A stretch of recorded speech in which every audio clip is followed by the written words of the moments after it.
dular apanar juri mi yang thurai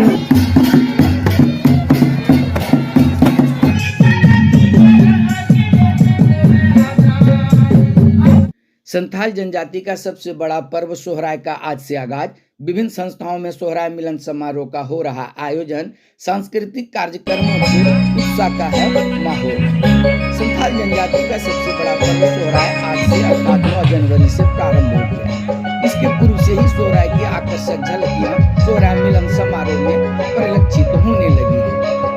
हाट प्रखंड परिसर हो, चाहे सूरज मंडल इंटर महाविद्यालय या फिर गोड्डा कॉलेज, सोहराय मिलन समारोह सोहराय पर्व का जोरदार झांकी प्रस्तुत कर रही है। आदिवासी बालाएं द्वारा संथाली गानों पर लोक नृत्य लाग रहे या फिर सोहराय नृत्य से सोहराय की उत्साह से वातावरण सराबोर हो रहा है। गाँव की माहौल भी मादक हो रहा है। चलिए देखते हैं और जानते हैं सोहराय पर्व पर बुलंद आवाज की एक विस्तृत रिपोर्ट। आदिवासी गांव में नए चावल की हड़िया की सुरूर और उस सुरूर में झूमते संथाल गांव में आदिवासी पुरुष व महिलाओं की सुरीली सामूहिक गायन के साथ टमाक, मांदर, झांझर और बांसुरी की मिश्रित तरंगों से वातावरण मादक हो उठा है। वातावरण की यह मादकता दे जाती है संथाल जनजाति का सबसे बड़ा पर्व सोहराय का संदेश। इस पर्व को वंदना भी कहा जाता है। भाई बहन के प्रेम का प्रतीक, प्रकृति और पशुओं के प्रति श्रद्धा एवं अपने देवी देवताओं के प्रति विश्वास का पर्व है सोहराय। 6 दिनों तक चलने वाले इस पर्व में संथाल लोग न केवल अपने देवी देवताओं इष्ट देवी की पूजा अर्चना करते हैं, बल्कि गाय, बैल, हल व कृषि औजारों की भी पूजा करते हैं। प्रत्येक दिन का अपना अलग अलग महत्व होता है और उसका अलग अलग नामांकन भी है। संथालों के इस महान पर्व को पहले दिन को नीलक अर्थात स्नान का दिन कहा जाता है। इस दिन सभी लोग स्नान करके साफ कपड़ा पहनकर गोडटांडी जाते हैं, जहां सभी घरों से मुर्गा की उगाही के साथ गोडैत, मांझी, प्राणी, जोग मांझी, नायकी आदि नव वस्त्र धारण कर सोहराय के स्वागत के लिए गोडटांडी पहुंचते हैं, जहां नायकी मंत्रोच्चार के साथ अपने देवता एवं इष्ट देव मरांगबुरु, जाहिर एरा आदि के नाम पर बलि चढ़ाते हैं तथा ठाकुर ठकराइन, बोंगाम, मांझी, हड़ाम के नाम से पूजा अर्पित की जाती है। एक अंडा को सिंदूर में लपेट कर रख दिया जाता है। वहीं मांझी सभी को सोहराय पर्व के अवसर पर शांति, सद्भावना एवं आपसी प्रेम को बनाए रखने का उपदेश देता है। सभी लोग खिचड़ी बनाकर महाप्रसाद ग्रहण करते हैं।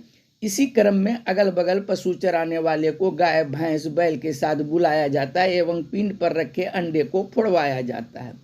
जो गाय, बैल या भैंस अंडे को फोड़ देता है, इसे भाग्यशाली समझा जाता है।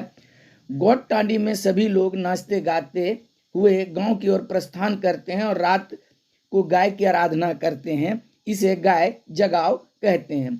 दूसरे दिन को दका हिलोक या बोंगा महा कहा जाता है। इसका अर्थ होता है पूजा का दिन। महिलाएं सुबह से ही नए सूप में पूजन सामग्री लेकर मवेशियों का चुमावन करती है। गौशाला में दिया जलाकर पूजा पाठ वो विनती करती है। पुरुष लोग पशु एवं कृषि औजार को पोखर में जाकर साफ करते हैं। घर का मालिक उपवास में रहकर इष्ट देव की पूजा पाठ करते हैं। तीसरे दिन को खूंटा बांधना या खुटोड़ महा कहा जाता है। इस दिन मवेशियों को का घर झाड़ू से नहीं बुहाड़ा जाता है। मवेशियों को स्वच्छ जल में स्नान कराकर सिंघों में सरसों तेल और सिंदूर लगाया जाता है। प्रत्येक घर के सामने जोग मांझी खूंटा गड़वाता है। प्रत्येक खूंटे को पुरुष लोग गाय के पास जाकर बैलों और गायों की स्तुति करते हैं और आराधना करते हैं। इस अवसर पर पैकाहा नाच का भी आयोजन किया जाता है तथा नगाड़ा बजाकर पशुओं को हड़काया जाता है। इस अवसर पर सभी लड़के और लड़कियां नाच गान में मशगूल रहते हैं और गांव में जमकर नाच गान होता है। चौथे दिन को जाले महा कहा जाता है। इस दिन गांव के लोग नाचते गाते समाज के पद धारकों के घर जाकर मुढ़ी और पोचे वसूल करते हैं और प्रत्येक घर जाकर तमाशा दिखाकर सभी का मनोरंजन करते हैं। इस दौरान नाचते गाते हुए कोई भेष बदलकर जादूगर बनते हैं, तो कोई वैद्य बनते हैं, तो कोई ढोंगी या कोई साधु संत बनते हैं।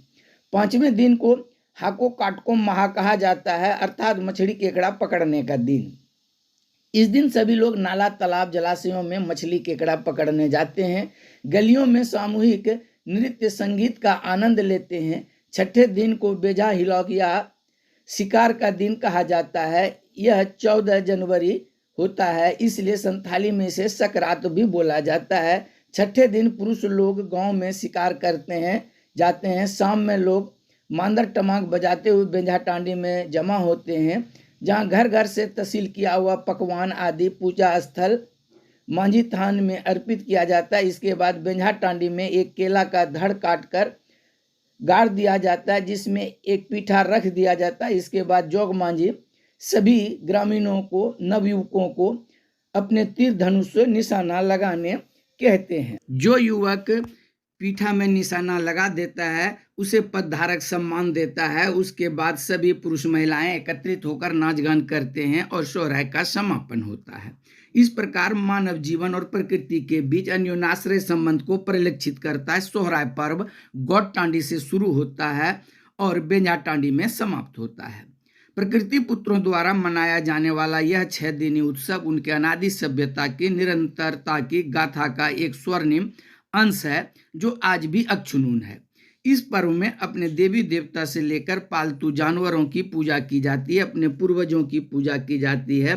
सभी लोग अपने अपने दुख, दर्द, बैर भाव, आपसी दुश्मनी को छोड़कर आपस में मिलजुल कर सोहराय मनाते हैं। यह त्योहार एक ही प्रेम सूत्र में सभी को बांधती है। यह पर्व अमीर गरीब, ऊंच नीच की भावना को मिटाकर आपस में प्रेम की भावना जगाती है। उल्लास से परिपूर्ण इस पर्व में जीवन की खुशियों और मृदुल तत्वों की सुंदर अभिव्यक्ति देखने को मिलती है, जो आज से संथाल परगना के प्रत्येक आदिवासी बहुल गांव में परिलक्षित होने लगा है।